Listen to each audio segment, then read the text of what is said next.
vocês estão vendo aí, acredito que sim. Vamos falar então um pouquinho sobre a Klabin. Eu tenho que confirmar para vocês, né, tenho que reafirmar isso aqui. Eu sou sócio de Klabin. Então, toda vez que o analista ele vai fazer alguma análise de empresas, é sempre legal a gente deixar isso bem claro, mas eu separo o joio do trigo. Tá? A minha percepção enquanto o investidor, ela está ali reservada, está resguardada, mas aqui eu estou falando com vocês como analista. Sempre quando eu for falar alguma coisa, a minha opinião pessoal, como um pequeno investidor pessoa física, eu vou fazer sempre esse adentro para vocês. Então não fiquem preocupados, porque eu estou tomando cuidado sempre com essa questão de viés. A gente tem que ser muito responsável com o que a gente fala, não é isso? Então vamos lá. Klabin, né, vocês sabem, KLBN3, KLBN4, KLBN11, tem ali a Unity, é só um grande pacotão, todo mundo aqui já conhece, já sabe sobre isso. Vamos olhar aqui, primeiro a data, né? Eu fiz esse relatório, já tem um tempinho, no dia 28/4. Tá? Os valores que eu peguei aqui, aparentemente, na hora que você já olha esse quadro tudo vermelho, parece o sinal vermelho, né, do trânsito, você fala, putz, atenção, né, tá complicado aqui. Mas não, calma lá, né, tem muita coisa além do preço, ele é importante, sempre em todas as decisões de investimento, mas a gente tem que entender o porquê que esses valores estão assim. Às vezes, o mercado está pagando muito mais caro, e aí a gente não está conseguindo a rentabilidade de 6%. Ou às vezes a gente está olhando só com a lupa, e talvez seja interessante olhar com o binóculo. Vocês vão entender. Eu tomo cuidado aqui de colocar para vocês sublinhado o ativo que ele é mais líquido, para quem tem interesse em fazer aluguel de ações, ou para quem tem interesse em mexer com opções, né? Aí você pode buscar sempre a mais líquida, que você vai ter mais tranquilidade, vai ser mais fácil de você fazer essas negociações, ok? Vou fazer só a leitura aqui dessa coluna, que aí vocês refletem o mesmo racional para as outras. Quando eu fiz o vídeo, foi antes da bonificação, sabemos disso, né, de 10%, muita gente ficou feliz. E aí, qual que é o grande ponto? O preço teto projetivo estava em R$19,33. Isso trazia, pelo preço de R$23,09, quando eu fiz o relatório, um dividend yield de 5%, já que nós estávamos falando de um DPA projetivo, um dividendo por ação de R$1,16. É por isso que ele está vermelho, porque ele está entregando, nesses preços antigos, menos de 6% no presente, ou pelo menos a perspectiva para o ano de 2024. E quando você faz essa leitura em relação aos últimos 6 anos, então estou considerando de 2023 para trás, são anos fechados, a nossa rentabilidade, ali, nosso dividend yield médio nesse preço atual, estava ali em torno de 3,7. Então, realmente estava bem fora daquilo que a gente estava desejando enquanto barciano. Não tem problema nenhum. Vamos olhar aqui um pouquinho aquele fluxo, de novo com vocês, entenderem de vez como é que a Klabin ela faz dinheiro. É muito interessante isso. Celulose é uma linha muito importante, tivemos uma queda de 22%. Papéis ficou praticamente em linha, um crescimento de 3%, tudo bem. E as embalagens ali com pequena queda de 3%, mas também é uma receita muito importante. Temos outras? Temos madeira e outras. Tonhão, a imagem está turva ou é meu celular? Cara, se tiver com pouca qualidade, vocês me avisam. Eu não sei se é a qualidade da transmissão, tá? Mas na hora que a gente subir isso aqui para vocês, aí a gente consegue deixar uma qualidade melhor, porque vai ficar tudo gravado, tudo bem? Mas só para recapitular aqui, então de receita, o que a gente tem? Celulose, sim, é importante, papéis, embalagens, e aqui menos representativo, madeira e outros. Só que existe uma variação dos seus ativos biológicos, e isso tende ali a ser enxergado como uma forma de entrada de dinheiro. Né? Tem períodos que vai ser maior, tem períodos que vai ser menor. Mas vamos dar o devido valor para isso? É pequeno. 200 milhões. É algo relativamente pequeno quando você pensa em bilhões nas outras linhas aqui que eu acabei de falar. Então a gente vai olhar nesses mais importantes. De maneira geral, a receita líquida ela acabou tendo 4,4 bilhões, uma queda ali de 8%. Ficar atento, né? Ficar atento, mas talvez tenhamos algumas explicações plausíveis para isso. Custos dos produtos vendidos e outras despesas, isso aqui é uma grande saída de dinheiro. Olha como está aqui a receita líquida, o tamanho, e olha o tamanho também dos custos dos produtos vendidos e essas despesas adicionais. Quase 3 bilhões. Então, muita coisa que entra do dinheiro acaba sendo pago, né, sendo gasto com os seus custos. E aí, quando você subtrai a receita líquida dessa linha aqui em vermelho, você acaba tendo ali o lucro bruto. Lucro bruto caiu 31%. Opa, putz, não gostaria de ver isso acontecendo, mas aconteceu. Ok, vida que segue. Talvez nós tenhamos ali alguma explanação importante.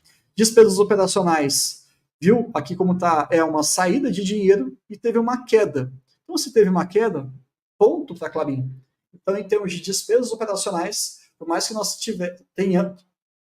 tenhamos, né, nós tivéssemos uma queda na sua receita líquida, a despesa operacional também teve uma queda até saudável ali de 14%.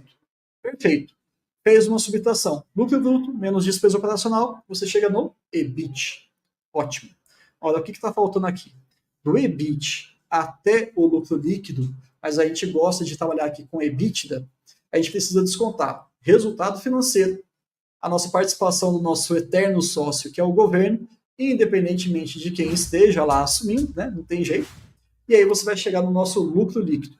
Olha aqui, o EBIT subtraído pelo resultado financeiro de 300 milhões, ou 0,3 bi.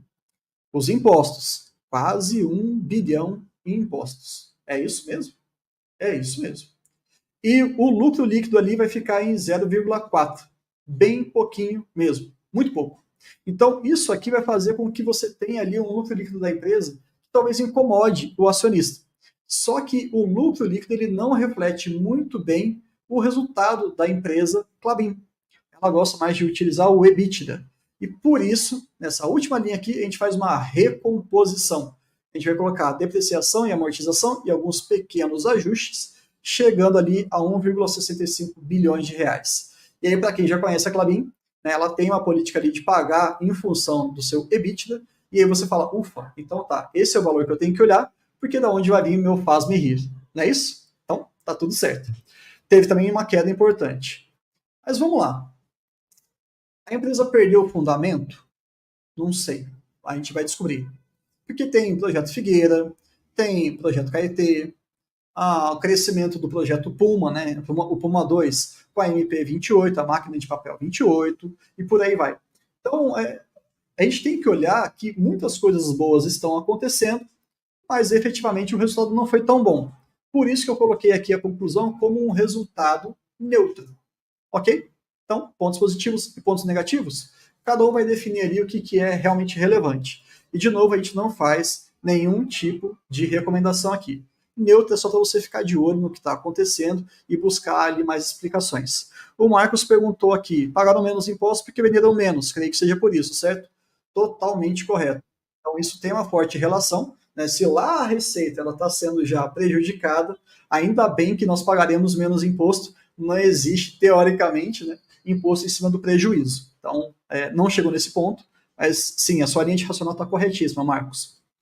O primeiro trimestre foi marcado por uma considerável redução de EBITDA. E aí tem aqui algumas explicações.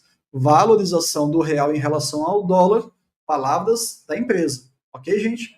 E redução do preço tanto da celulose quanto do kraftliner, apesar do maior volume de vendas. Então perceba, o preço daquele produto que eles estão exportando, eles estão fazendo as trocas com os seus clientes, em termos de volume, acabou sendo maior, mas o preço unitário acabou sendo menor.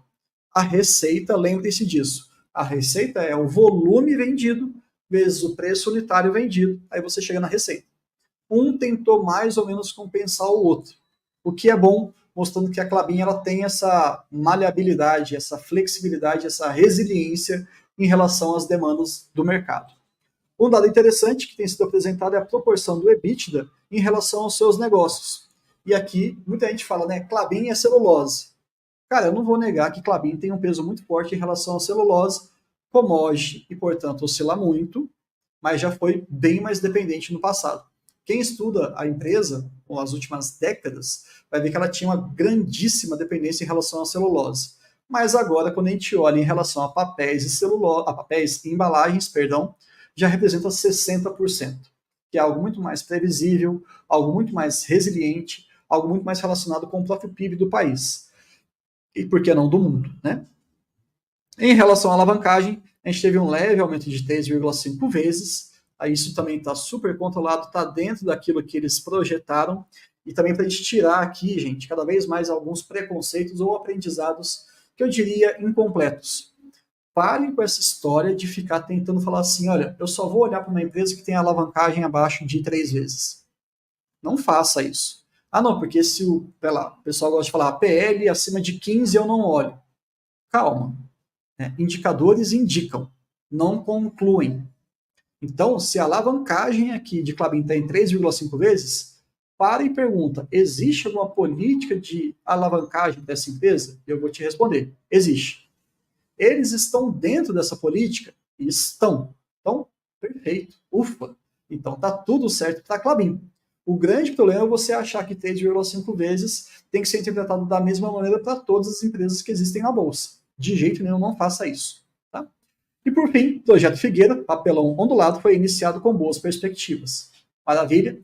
Quem também já acompanha há um tempinho sabe que foi um projeto meio polêmico, alguns conselheiros não gostaram muito da ideia, lá atrás, as votações e tudo mais, mas está aí, entregando com boas perspectivas, é isso que a gente quer. Foi anunciado o dividendo trimestral, respeitando a política de proventos, que paga ali de 15% a 25% do EBITDA ajustado. Opa, peraí. Então vamos lá, vamos fazer na prática aqui? Olha só, 1,65 bilhão de reais. Você quer saber quanto é que a Klabin ela vai pagar de dividendos em relação a esse trimestre? Bom, é de 15 a 25, não é? Vamos pegar a média? Vamos pegar ali 20%? Né? Nem o mínimo, nem o máximo. 20% de 1,65 vai dar em torno ali de uns 330 milhões. Estou fazendo aqui de cabeça, mais ou menos. Você tem que buscar agora o quê? A base acionária. E onde você vai ter essa informação? Agora nós temos aqui essa informação. A base acionária está aqui. Portanto, você já sabe já tudo que você precisa para definir o quanto que você vai receber de dividendos, olhando só o nosso relatório. EBITDA ajustado, vezes a política de 20% ali mais ou menos. Então, vezes 0,2, dividido pela base acionária. Pronto. Perfeito, né? Então, cada vez mais vocês tendo autonomia em relação às suas empresas. Com isso, cada KLBN11 vai receber 29 centavos, já foi anunciado, né, já foi, quando está com até dia 3, alguns dias atrás, e o recebimento vai ser dia 15 de maio. Olha que maravilhoso, eles avisam no finalzinho de abril, início de maio, e já pagam no início da segunda quinzena de maio. Isso é muito bom. Anunciou, já pagou. Gosto bastante disso. Que bom, ponto positivo para a Klabin. Então, perfeito. Vamos avançar aqui. Números importantes. E OFC é o payout. Olha, você não está errado, tá? É porque o payout, se eu não estiver enganado, tá, pessoal, é sempre em função do lucro líquido. Mas como aqui a gente está falando de EBITDA ajustado, a ideia é exatamente a mesma que você está falando do payout, tá? Mas como está falando em cima do EBITDA ajustado, eu prefiro que vocês falem assim, não, peraí, é uma porcentagem do EBITDA ajustado. Porque se você falar com uma pessoa um pouco mais leiga, ela vai confundir, vai virar uma sopa de conceitos. Então, payout é para lucro líquido. Combinado? Mas você está certíssimo na ideia, tá? Vamos continuar aqui. Números importantes. Primeiro TRI de 24 com o primeiro TRI de 23. Receita líquida caiu um pouquinho, o EBITDA caiu um pouquinho mais. Naturalmente, a gente sabe que margem EBITDA ajustado é o quê? É o nosso EBITDA ajustado dividido pela nossa receita líquida. Obviamente, se os dois caíram, ela também vai cair aqui. Não tem jeito, tá? Mas caiu um pouquinho. Lembra que a gente estava falando de uma margem EBITDA lá de 80% na TRPL, que era assim, ultrajante, de tão alto? Olha aqui uma empresa puramente industrial, como é que ela tem uma margem bem menor. Significa que ela é ruim? Não. Esse modelo de negócios que a Klabin faz, essa margem está muito interessante, está muito saudável. Então, para de ficar usando indicadores como filtros iniciais. Filtros finais. Fluxo de caixa livre, yield ajustado. E aqui tem um outro vídeo que a gente falou sobre a Klabin, do outro balanço. Eu destrinchei bastante esse assunto, para não ficar muito pesado, que eu sei que vocês já estão aqui há mais de uma hora. Eu vou só trazer aqui essas informações gerais, mas isso aqui traz para a gente uma percepção de saúde da empresa em termos ali do que ela está conseguindo trazer de, talvez, de liquidez. Não, não é de liquidez, mas talvez... se você tiver num momento de grande ciclo de investimento, você possivelmente vai ficar muito prejudicado com esse fluxo de caixa livre e o de ajustado. Ele tende a ficar realmente baixo, que é o que aconteceu até com a Klabin. Caiu 10 pontos percentuais, isso é muita coisa. Fechou em 10,3, então no outro trimestre, lá do primeiro TRI de 23, estava na casa dos seus 20. Você fala, pronto, então se isso aqui é um indicador importante da empresa e caiu pela metade, acabou o negócio e etc. Então, assim, não se preocupe, tá? Porque isso aqui é justificado pelo grande volume que ela tem feito de investimentos. A gente sabe que KIT está engatilhado ali, e isso aqui tende a ser pontual. Quando é que o Bruno tem que ficar preocupado com essa métrica em relação à Klabin? Quando isso se tornar uma constante. Tá 10, 8, 11, 7, 6, muito baixo esse valor. Quando você pega o histórico de Klabin, 18, 20, 19, 17, 21, entendeu? Então você olha para o histórico, se tiver realmente uma redução constante, você fala, opa, tá ruim, tá? ROIC, a Lua, né, a própria Lua, ela comentou sobre uma outra forma de a gente enxergar a rentabilidade quando você vai fazer análise de empresas. Então, tá ali na casa de 9%, bem mais baixo do que geralmente a Klabin ela entrega, tanto que caiu 11 pontos percentuais, mas, de novo, né, tem aquela questão sazonal pontual. O que a gente está esperando daqui para frente? Que isso tenda a subir com o aumento, né, da produção da MP28, se desenhando ali como é que vai ser a negociação, o desembolso da empresa em relação ao projeto KIT e tudo mais, é possível que essas métricas sejam prejudicadas no curto prazo, mas elas não podem continuar assim durante muitos trimestres. Combinado? Basicamente é isso. E aqui, né, para também a gente desmistificar, a gente acabou de falar, dívida líquida EBITDA. Poxa, está em 3,3 vezes. Aumentou em relação ao período do ano passado. Então, isso aí é grave? Não, não é grave, porque isso está dentro daquilo que eles entendem como normalidade. E aí eu te pergunto, sem a menor prepotência, estou tentando ser o mais humilde aqui, que eu efetivamente sou. Quem que vai saber mais sobre uma alavancagem de um negócio centenário? Alguns investidores, alguns grupos de analistas, alguns fundos, ou efetivamente aquela empresa que tem entregado, melhor dizendo, tudo aquilo que ele promete. Será que uma alavancagem de 3,3 vezes é realmente um ponto que você fala, putz, acabou o fundamento da empresa, ela está se afundando em dívidas, vou tirar o meu dinheiro. Não tem problema você pensar isso, não tem. Mas me fala em algum outro momento na história da Klabin dos últimos, vamos chutar aqui, 15 anos? 20 anos? Não sei. Em que ela fez uma péssima alocação de capital. Eu fiz esse estudo e eu não encontrei. Posso ter falhado no estudo? Posso. Mas eu não encontrei uma alocação de capital ineficiente, que foi até o ponto de atenção que a Luísa trouxe, né, em relação ali a um ponto de atenção que você tem que ter em todas as empresas que você acompanha. Então, assim, vamos parar, né, ou pelo menos ser um pouco mais cético quando já vier aquela informação já toda mastigada. Porque às vezes essa informação está sendo enviesada para aquilo que ele quer falar. Não tem problema nenhum. Vamos olhar o histórico da empresa? Vamos tirar um pouco a emoção de lado, vamos olhar com os dados brutos? Eu quero ir lá na fonte. É isso. Então tá bom. Como é que se comporta a dívida líquida e EBITDA dessa empresa em dólares nos últimos anos? E aí eu convido vocês a olharem a apresentação, tem o histórico bonitinho, você vê que está dentro das faixas de normalidade. Eles, sabe, passam por momentos apertados, claro, mas é uma empresa de puro crescimento, por mais que ela tenha mais de 100 anos, 125 anos, mas ela tem muito crescimento ainda. E ela entrega dividendos crescentes. Talvez não tanto quanto outras, mas ela entrega bastante, sim. Estamos já fechando já, pessoal, tá? Vamos falar aqui da palavra dos executivos. A gente segue esses faróis, quem falou isso aí foi o Cristiano Teixeira, o CEO da empresa. A gente segue com esses faróis que temos trazido para vocês, que é uma novidade para eles tentarem cada vez mais se comunicar mais facilmente com nós, os investidores, ou com o mercado como um todo. Enxergamos o segundo trimestre confirmando aquilo que já vinha acontecendo no primeiro trimestre. Isso aqui é muito legal, porque isso aqui serve, não é um guidance, né, não é uma projeção, algo que vai ser batido a ferro e fogo, mas isso traz para a gente uma percepção muito bacana de como é que esses caras estão enxergando para o curto prazo. Né? Então, assim, eu peguei só um exemplo aqui para vocês. Tem ali a leitura dessa tendência Tendência negativa, vai reduzir. Tendência de neutralidade, não vai mudar muita coisa. E positiva, tende a aumentar naturalmente. Mas olha só a demanda, a visão sobre a fibra curta que eles estão tendo para a demanda. Essa é a leitura. A visão sobre a fibra curta para o próximo trimestre em relação à demanda. Praticamente uma tendência positiva. Opa, então você vai ter uma quantidade maior de pessoas querendo comprar os produtos de a celulose em si, né? Toda essa receita. E o preço? Bom, o preço realmente ele tem tendência positiva. Então, o que eu estou esperando em termos de receita que vem da fibra curta? Se tem uma maior quantidade e tem um maior preço associado, pelo menos a expectativa deles, eu quero que isso aí tenha um resultado crescente em relação ao primeiro TRI de 23.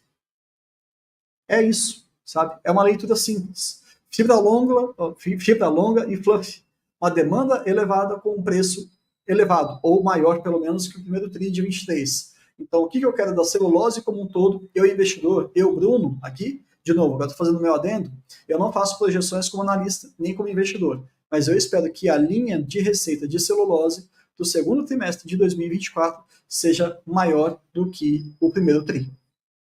Lá na apresentação deles, eles destrincham em todas as outras linhas de receita. Convido vocês a fazerem essa leitura. É bem interessante. Tá bom? Última página, já o fechamento aqui. E tem um ouro para todo mundo que está acompanhando, que eu acho que vai valer a pena. Base acionária, 5 bilhões de ações. Principal acionista, Klabin Irmãos, né? Que é da família, obviamente. Tem ali 19%, quase 20% ali em relação às ações totais aqui que eu estou fazendo. Free float, 63%, então tem 3,5 bilhões em circulação.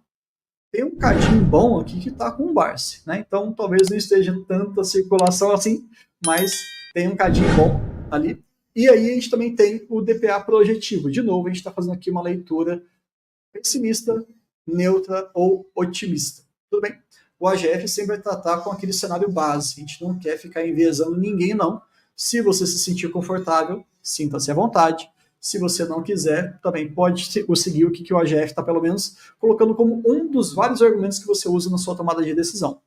A gente entende que para esse ano de 24 tem ali um valor próximo a 1,16 para ser pago em dividendos.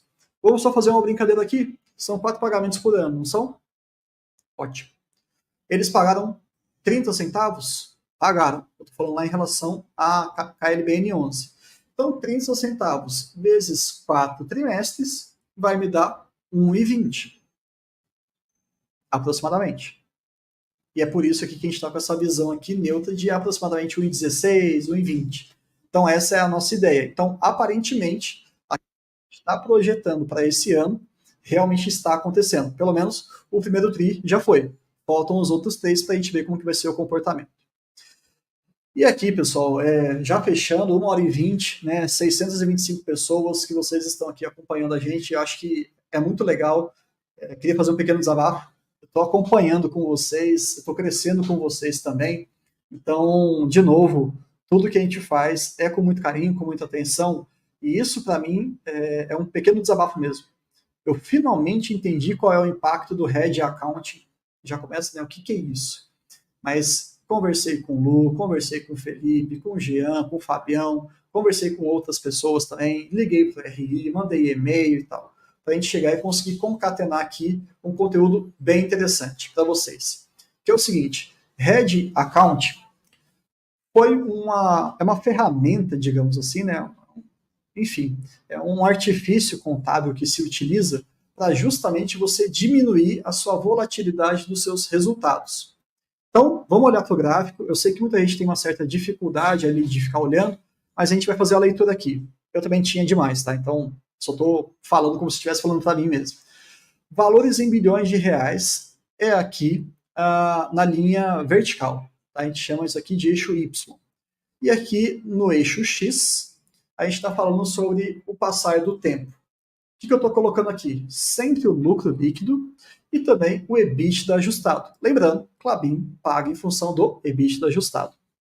O EBITDA ajustado é uma visão, aqui que a gente está falando de geração de caixa, não é isso? E o lucro líquido é aquilo que efetivamente sobra na última linha da contabilidade, da demonstração de resultados do exercício, a DRE. Se você for olhar aqui nos primeiros anos, meio que estava parelho, né? Tinha o lucro, tinha o EBITDA, às vezes destoava muito, o EBITDA ficava muito forte, mas o lucro quase zero, às vezes ficava bem próximo. 2015 ficou invertido, você fala, caramba, né? Poxa, teve um EBITDA positivo e aí de repente teve um lucro em 2015 negativo, né? Aí de repente 2016 teve mais lucro do que capacidade de geração de caixa. Aí 2017, de novo, ficou muito distante, assim como percebeu, não tinha um casamento. As duas métricas elas não conversavam muito.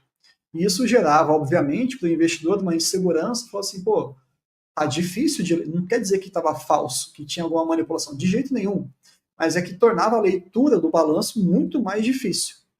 Esse é um dos argumentos de eles utilizarem como artifício não, Everton, mecanismo contábil. Perfeito, cara. Obrigadão mesmo, tá? E é complexo, eu concordo com você. Estou aqui aprendendo, não sou contador, então sempre que vocês trouxerem ali algum adendo, eu vou corrigir, eu vou assumir a minha limitação aqui, porque eu estou para aprender com todo mundo. Então é o mecanismo contábil, pessoal. Mas o grande ponto aqui é que a partir do momento em que eles conseguiram fazer esse hedge accounting, ficou muito mais próximo à conversa do lucro líquido também do EBITDA. Isso trouxe também, obviamente e naturalmente, uma menor volatilidade do lucro da empresa. Tá bom? Então, olhem aqui o que está aqui nesse quadro aqui vermelho. Percebam que eles estão conversando muito mais um em relação ao outro. E compara com o restante dos outros períodos. Era algo bem complexo. Às vezes conversava muito bem, né, 2016, 2012, mas às vezes conversava bem dissonante. Bom, aí eu coloquei aqui dois parágrafos muito curtinhos para a gente poder explicar. Então, a política, ela tinha sido, a política de hedge accounting, ela foi implementada a partir de janeiro de 2021, por isso que eu sinalizei aqui para vocês, com o objetivo de reduzir a volatilidade dos resultados da empresa. E conseguiram. Conseguiram. Através desses mecanismos, e viu, tinha escrito certinho, mas tudo bem. A empresa consegue compensar seus custos de financiamento atrelados ao dólar, ou seja, pega dinheiro emprestado lá em dólar, vai ter que pagar em dólar, naturalmente, né? Com a sua receita relacionada às vendas no mercado externo. Vende lá fora em dólar e tudo mais, mas eles também têm dívida em reais. Mas eles também têm receita em reais. Você imagina para o pessoal do financeiro para fazer esse ajuste e acompanhar todos esses valores, justamente porque o nosso país tem uma variação cambial muito forte. Né? E aí parece que a gente faz um recado bem aqui simplificado. O recado é simples. O hedge accounting protege os resultados da Klabin em relação à variação do câmbio real e dólar. Acabou. Você quer se aprofundar, você quer saber um pouquinho mais em relação ao que significa essa política de hedge accounting? Você está sempre bem convidado, né, sempre, a poder buscar ali algumas informações a mais. Mas para a gente, que é o investidor, eu sei o que é esse mecanismo, eu entendi o que ele faz, e eu entendi qual que vai ser o desdobramento da minha leitura daqui para frente. Perfeito. Agora vocês estão munidos de mais um argumento, e quando alguém falar com vocês, fala assim, não, eu entendo mais ou menos um pouco disso. Na Klabin, o EBITDA reflete bem o fluxo de caixa, não é verdade? Observe como as barras verdes, o EBITDA, e as vermelhas, o lucro, a partir de 2021, conversam melhor entre si. Isso é reflexo da política do hedge account. Perfeito. Então, todo o relatório, pessoal, pode até demorar um pouquinho mais para eu produzir para vocês. Lá no GF Análise é um braço que surgiu recentemente, tem uns 6 meses mais ou menos. Eu sou a única pessoa que está lá produzindo esses conteúdos, então é difícil eu me aprofundar nesses assuntos, mas jamais em tempo algum, eu vou fazer algum conteúdo para vocês simplesmente por fazer. Eu não sou um cara que abandonou a medicina para virar analista de empresas para fazer algo a toque de caixa.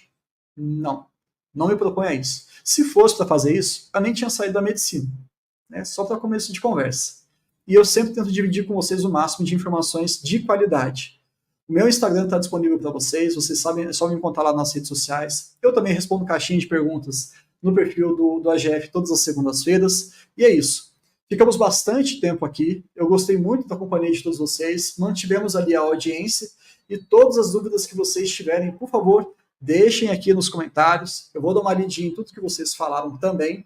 E também lá no nosso AGF Análise. Eu fiquei até um pouquinho chateado, falo bem a verdade para vocês, que quase a metade de quem paga o AGF não conhece o AGF Análise. Eu tenho feito isso aqui por mais de 6 meses para vocês. Tem muito conteúdo bacana.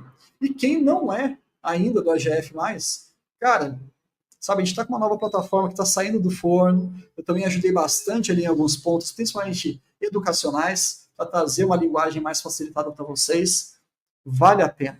Dá uma olhadinha, faz aquele teste, né, que a gente tem aqueles direitos de consumidor. É muito importante vocês se inscreverem no canal, porque ele representa a nossa voz, tá entendendo? Nós não temos uma didática tão fundamental e tão objetiva como tem aí o canal. E o canal ele é um órgão de divulgação que procura não adivinhar, mas transmitir aquilo que realmente é importante que os senhores saibam para se conduzirem de uma forma positiva no mercado de valores.